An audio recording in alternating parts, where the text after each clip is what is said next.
Hello, everyone. Let's start our session. Is everything OK with the sound? Because OK, then we continue. So my name is Svetlana Isakova. I'm a developer advocate at JetBrains. And today I want to talk about new features that we'll find in the new releases of Kotlin compiler. My agenda for today is, at first I will talk a little bit about experimental features, why it's important for us to share it early with you, to give you to try them. Then I will cover the topic of contracts, and at last I will talk about new algorithm of type inference that is going to be introduced in the compiler. So let's start with experimental features. Why do we share them so early? We want you to try the experimental features, some new features that are available in the compiler that we want to present, and we want them to kind of battle test it in real life as much as possible in order to guarantee a good quality in the end. So we hope you will try this these experimental things in the compiler and provide your feedback to us so that we can make them, so that we can improve these features. For instance, one of such examples is Coroutines. They were experimental until that point. Now they are stable. And your feedback, like you tried them in real-life projects, you provided us feedback, and your feedback helped to see what must be changed in the final release. So we want these new things, these untested things, these new ideas to be tried in the real life. And that's why it's really important for us to share them with you and to let you try them. We want to provide a smooth migration. So even if you use these kind of experimental features in your projects, we will provide automatic, like our goal is to provide automatic migration from the experimental state to some stable state, so that when we finally finalize the design, the transition was smooth and easy for you.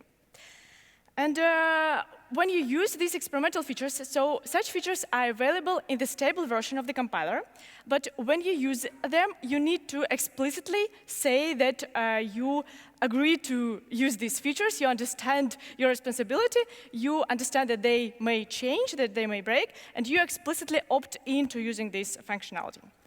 So for instance, with Coroutines, you needed to specify that, yes, I understand that something may be changed. I agree to the fact that I will need to explicitly update my code base to convert it with the help of utils, but you will need to convert that at some point when we release the final version.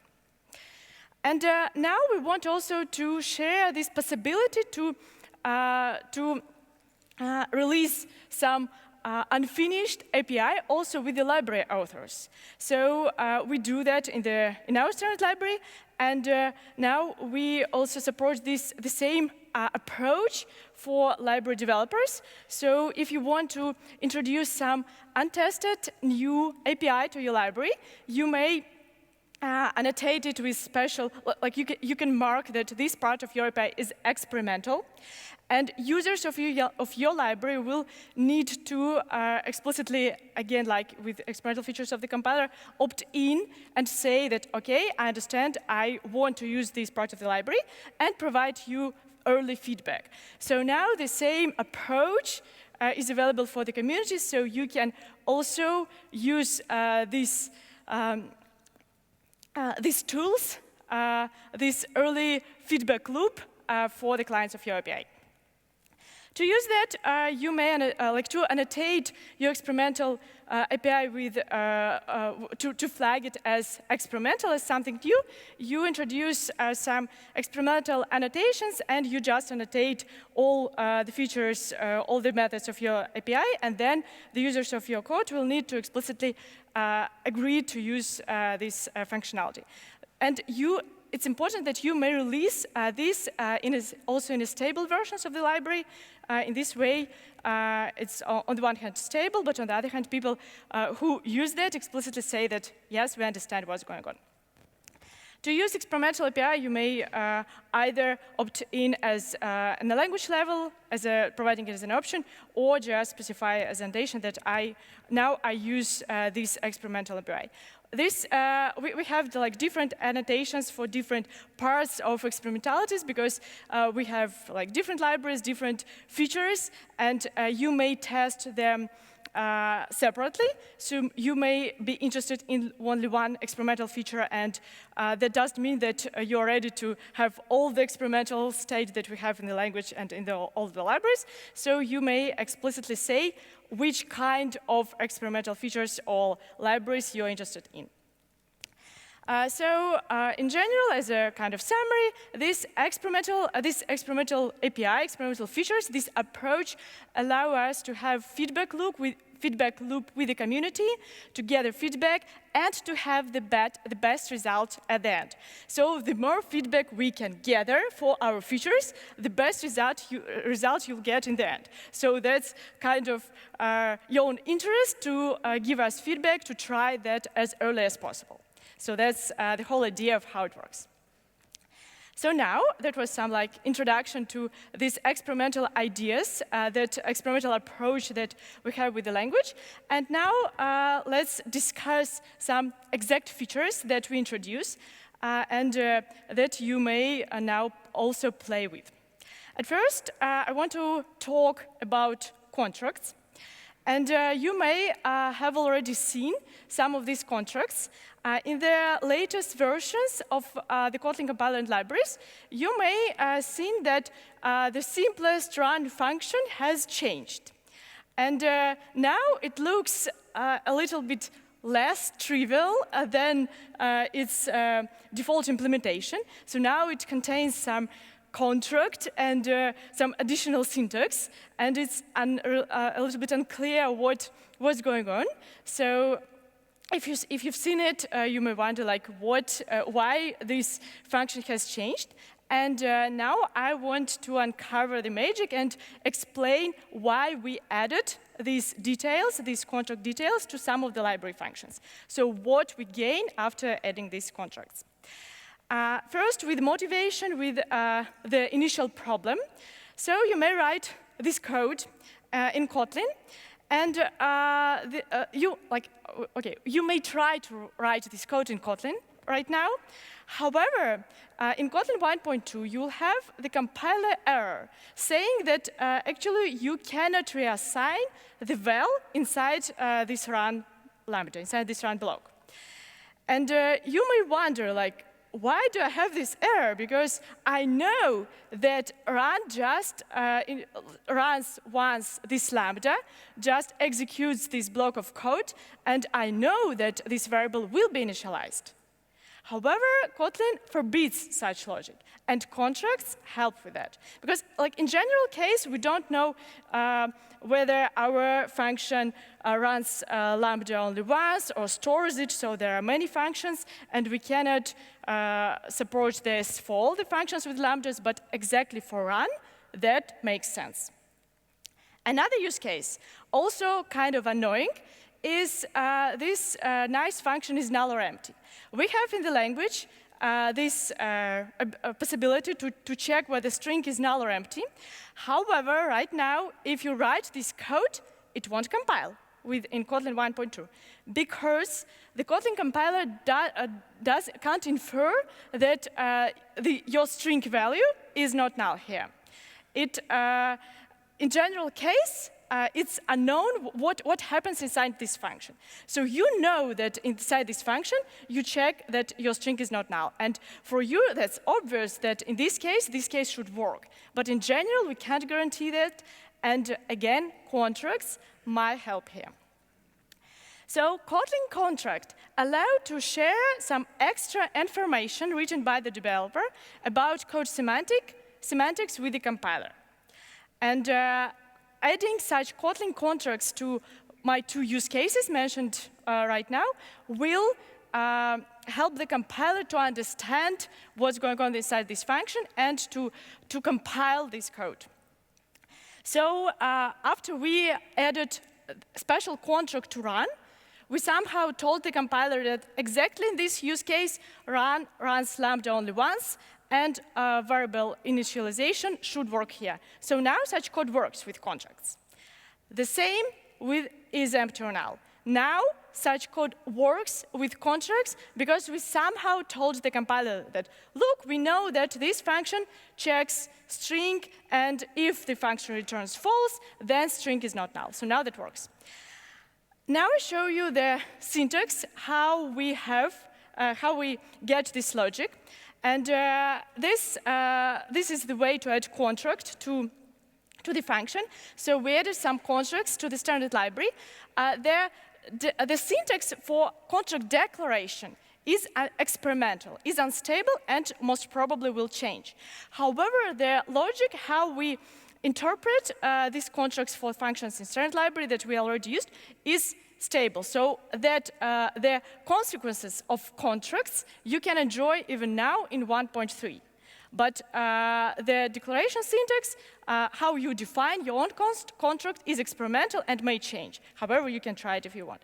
So in this case, we specify the contract for the function, and we simply say that this function calls lambda exactly once.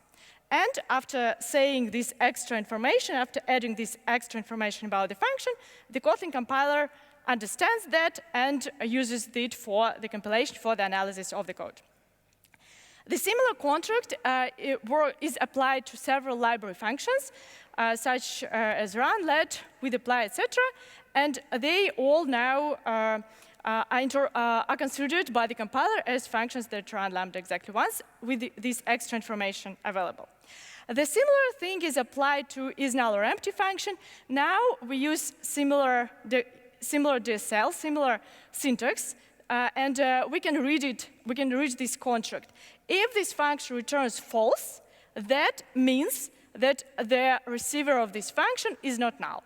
So that's exactly what we want to, exactly the information that we want to share with the compiler so that it was smarter and uses smart cast. And afterwards, after applying this contract, the smart cast works and everything works fine. You may wonder why we use here this label this to refer to receiver of the function. So we say that if the function returns false, that means that string is not null. And when you look at this function in IntelliJ, you may understand that this contract syntax is a regular DSL, uses regular DSL way of writing builders, DSL builders, and this contract uses lambda with receiver. So if we want to access another receiver, this string, we need to use label syntax. If you are familiar with contract, you understand that we use the same idea here. The similar contract is applied to other functions as well, and for other functions in the library, mostly the ones that check something and can guarantee that, for instance, after this assert true, assertNotNull, something is the variable is not null or some condition is satisfied. Currently, only only simple syntax is supported. Only simple cases are supported, like checking that a variable is not null, or when you check explicitly whether a variable has given type. After that, it will be smart cast. But in the future, it might be extended to other use cases. The exact use cases you may check in our documentation. So the contract essentially is two things. At first, extra information provided by the developer. Currently, is the way of writing this as short DSL in the beginning of the function, starting with contract. And this DSL is experimental and is going to be changed because there are some issues with it. It's not really readable. Probably it's better to be used as an annotation, but there are still questions of what is the best way to apply that. However, the logic that uses these contracts, especially the one for standard library, it it is stable, so you may enjoy the effects of these contracts already in your code. However, when I say that the contract is two things, it's a little bit of simplification, because actually, when we want you to write your contracts for your functions, we want to provide mechanism to automatically check whether your contract is satisfied. So for now, we apply to these contracts only for some trivial functions in standard library that are on the one hand really trivial, but on the other hand really very often used so that you can enjoy their effects. However, when we want to release this feature, contracts feature in the stable version, we'll need to somehow check that the contract that you apply to your function is satisfied. That might be done either on compile time or at runtime. It's because there might be really complicated cases, but it's still something to be supported. So currently, if you apply a contract, it is not checked, and the compiler just believes you that you know what you're doing. You may wonder, like while listening all this story, you may have the question, why can't just the compiler implicitly infer such information? Because the compiler can probably analyze this run function body and is null or empty function body and understand that and see what's going on here. However, if like the main term here, the main word here is this implicitly. If we implicitly infer such information, then this implicitly inferred information might be implicitly changed by you by accident if you just change your function. And that will mean that your code that uses it may implicitly break in the future. So that's not what we're doing in the language. We want all such things to be explicit in order to provide smooth evolution of the library so that you could change implementation of your function and be sure that your contract is still in place. So that's why we have this explicit way to define contracts. And currently, so contract, yes, is some explicit statement about function behavior that you can provide, and later we'll be able to check that and to enrich this functionality. To use contracts for your own function, for instance, there is this nice assertNotNull function, which is already annotated in Kotlin test library, but in order to try it and to test it for your functions, in this case, you can, so here we see the problem that we use smartcast after assertNotNull, but it would be nice if this value was smartcast, and that's exactly what happens after you add the contract that the data is not null. So I'll repeat that this contract declaration is experimental. You may apply it to your function to try and test it and to give us your feedback of what's going on, what works for you and what doesn't work, and to probably say what other use cases you would like to be supported. So what other use cases in your code bases you think need such type of contracts. So as some kind of summary for this topic, contracts allow us, so contract makes some handy functions already available in the library even more useful, like run or is empty or null. Contract DSL most probably will be changed, but even now you can go and try it out. And what's most important, you already enjoy the effects of simple contracts for the function in the standard library, because this functionality won't be changed. So we won't change the idea that a run function runs lambda only once. We will only change how we specify that. That's the first story. Then we go to my next topic. This covers the algorithm for type inference. And our current algorithm might be improved for some cases. And I will show you some of the things that will be available in the future.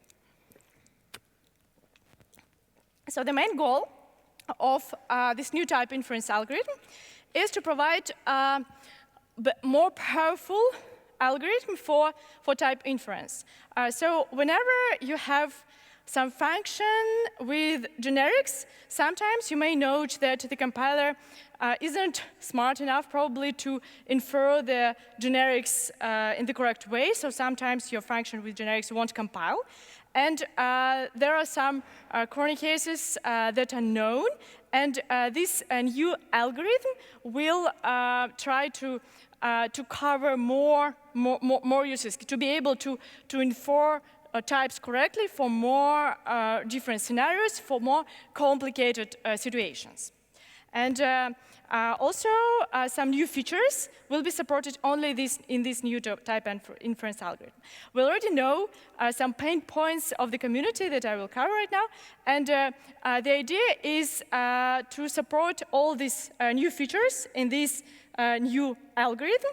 And in the future, it will be used instead by default. So in some time, this new, more powerful type inference algorithm would be used by default.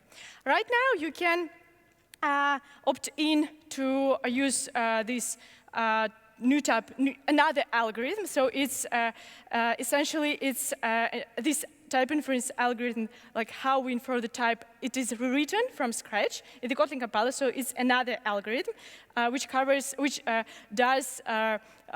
more powerful cases and does it a bit differently, a little bit. So that's. And you may try it even now by checking this experimental annotation. And if something doesn't work for you, you just tell that to us. So our goal is to provide smooth migration so that nothing should be changed when you eventually migrate from one to another. But we have a couple of assumptions on the library code bases, because this inference algorithm is a complicated thing, and sometimes it may infer types a bit differently, like especially if we have some platform types, types that came from Java, generics, etc. And to provide smooth migration for your libraries, you just do two things. They are mostly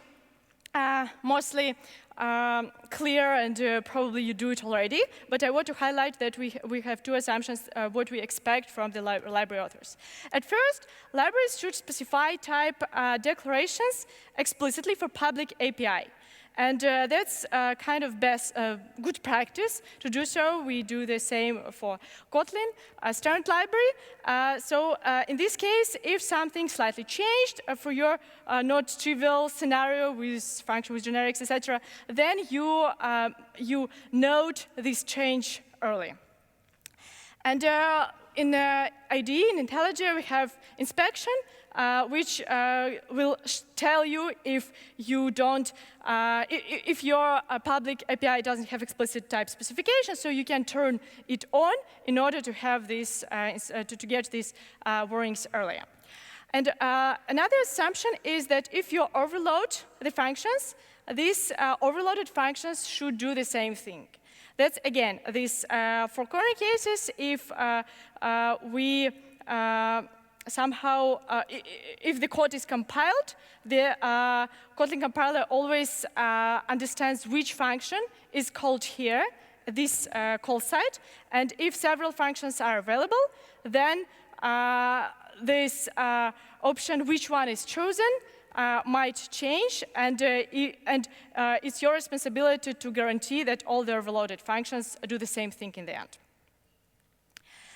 So now I will cover these new features that are available in a new type inference algorithm. At first, it is some conversion for Kotlin functions, because we know that it is some pain points for the community, because sometimes they are expected to be working, but they don't. And also, I will cover that new type inference algorithm will have better inference for builders, for call chains, and for intersection type. So this is kind of not trivial cases, but still we try to improve how the compiler works for Kotlin code bases. So at first, some conversions for Kotlin functions. And the story is the following. Right now, if you use some Java library that defines some interfaces, like so-called SAM interfaces that has only one abstract method, and you would expect that you may pass a lambda whenever an object of such interface is expected. However, right now that works only for Java functions. So it's useful for the libraries. Like there are some libraries that do use such interfaces a lot. And if you use such library, you may pass lambdas whenever such interface is expected. However, if your function written in Kotlin, that doesn't work. Now that works in U-type inference algorithm, that works, and you can pass lambda as an argument whenever a Java SAM interface is expected. So now that known pain point of the community is fixed, and now such code will compile. Another similar use case is connected with RxJava. It's not only connected with RxJava, but it's the main known use case living there. And also, it also uses these SAM interfaces. And in this scenario, we have the function that is defined in RxJava. But, and we would like to pass lambda as a second argument here. So here we have some observable, we call some function on it, and we would really like to pass lambda as a second argument. However, that doesn't work currently. And whenever you post an issue that, hey, it's a bug that doesn't work, Kotlin team answers something like, yes, but it's kind of expected in the current implementation. Sorry, but we'll try to do something about it. We know about this issue. And now it is fixed in Kotlin in U-type inference, because now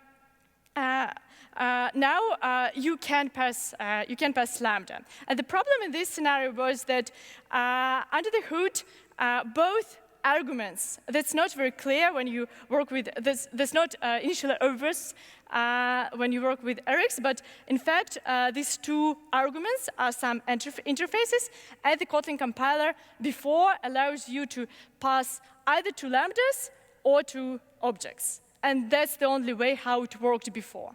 But now, with new inference, this case is fixed, and you can pass lambda as a second argument directly, and that works.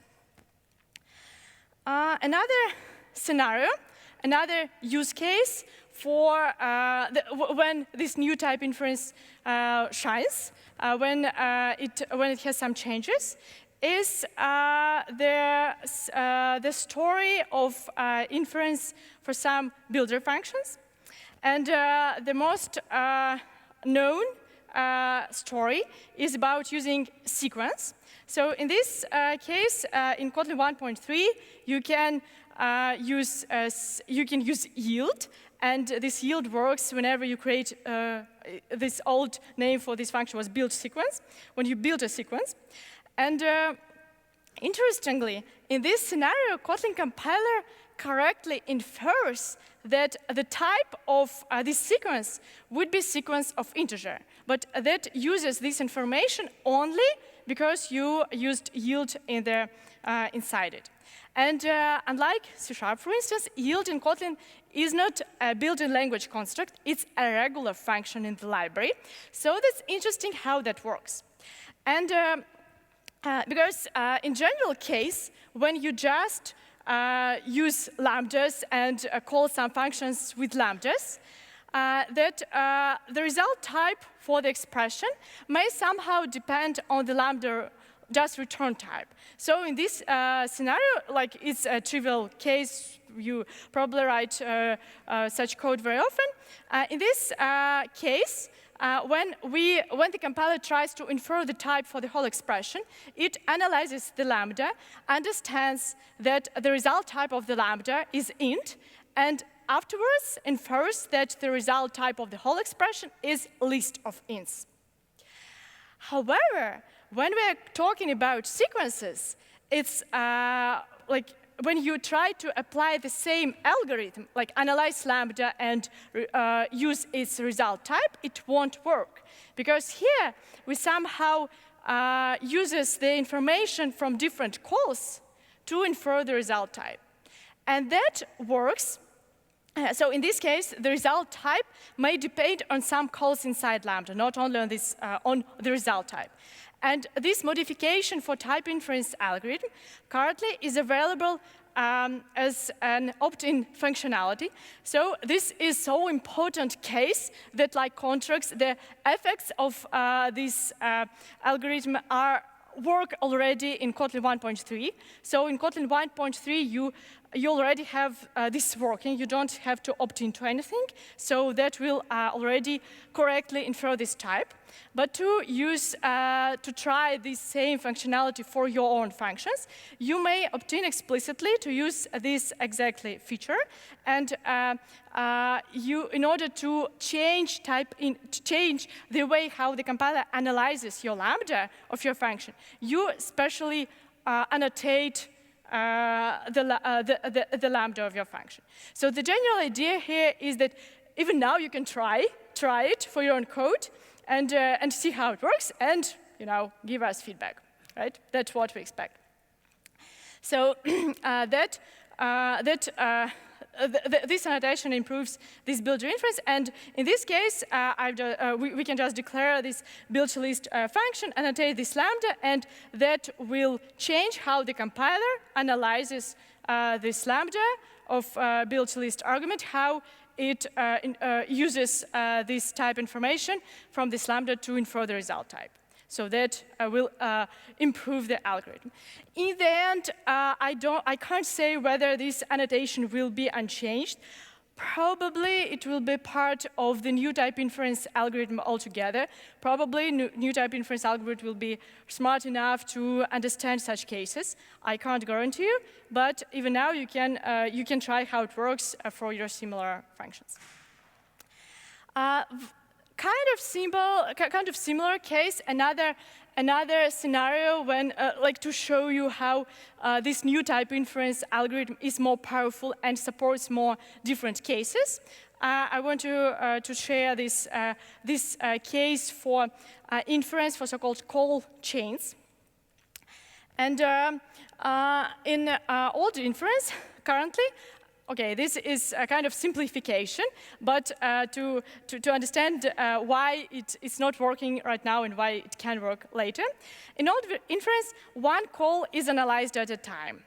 So as a simplification of how it works. And that means that whenever you write this code, this kind of builder to specify, to put some values afterwards, the Kotlin compiler cannot understand what type should the result should have the result.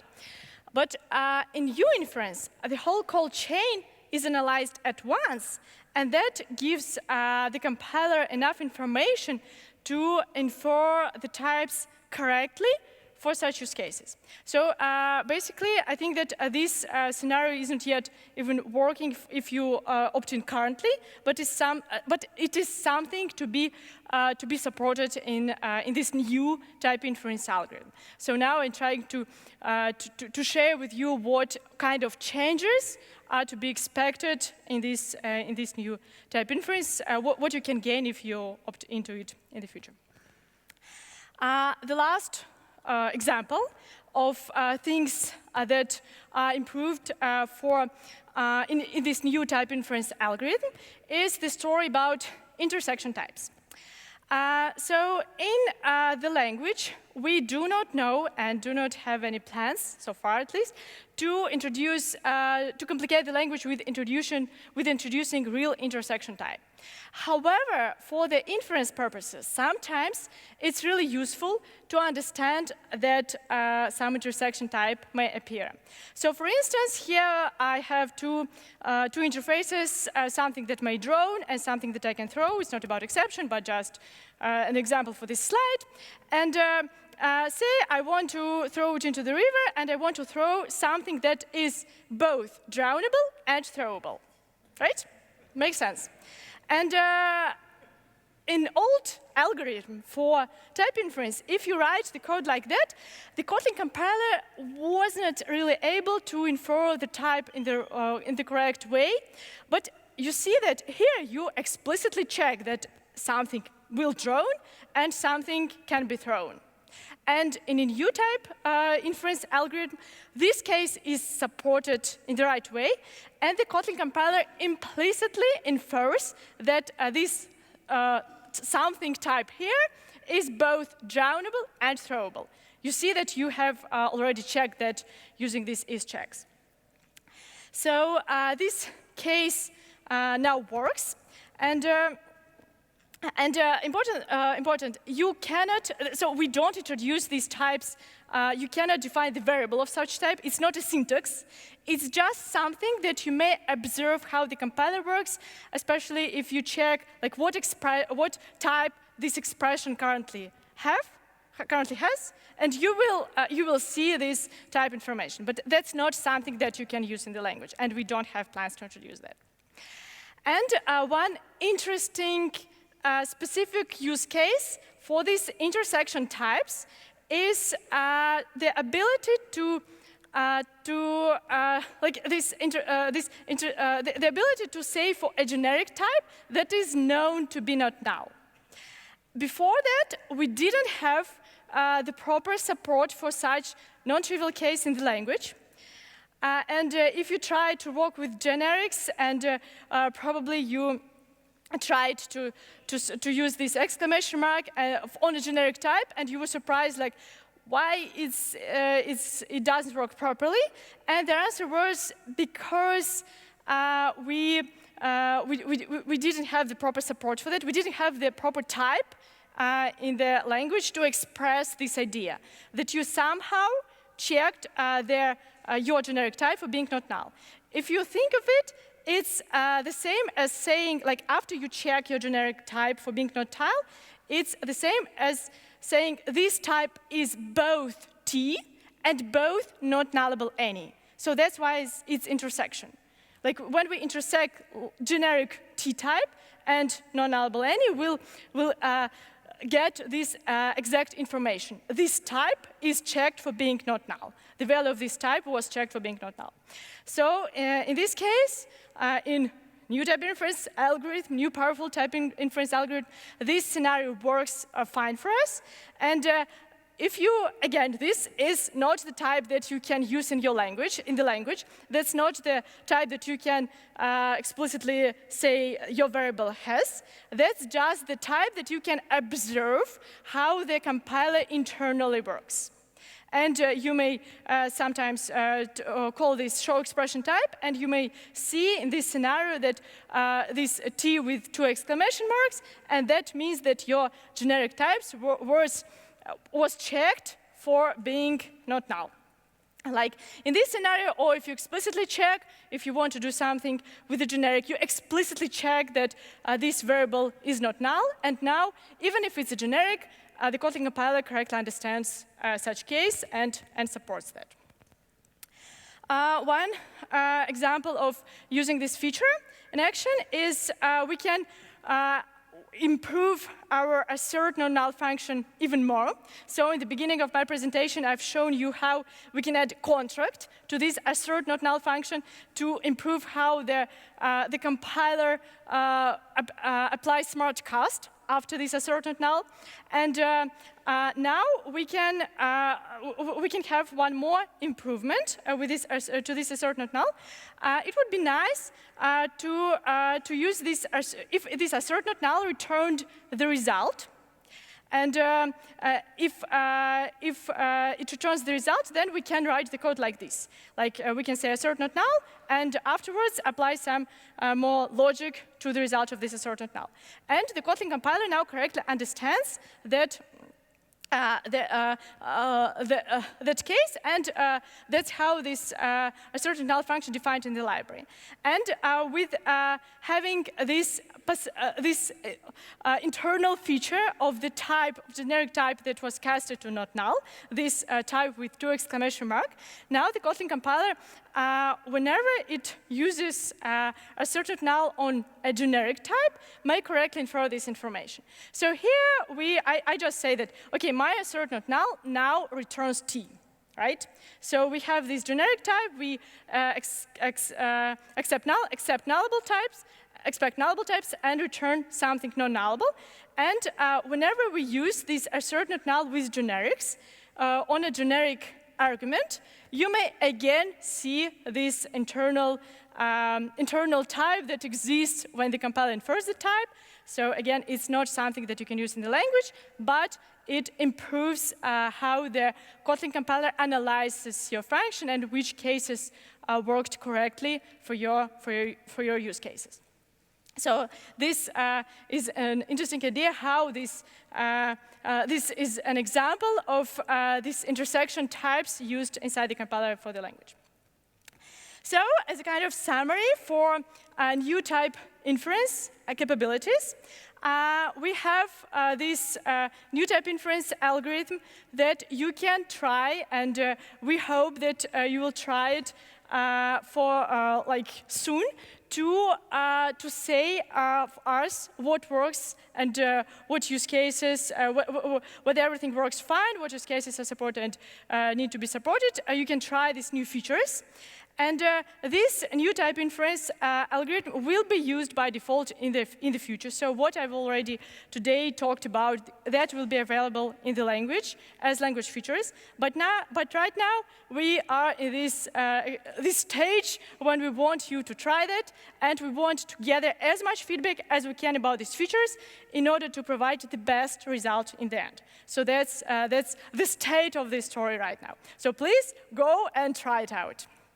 And that applies to all other experimental features that I've covered today. Please go and try it out. And thank you for your attention. Have a nice Kotlin.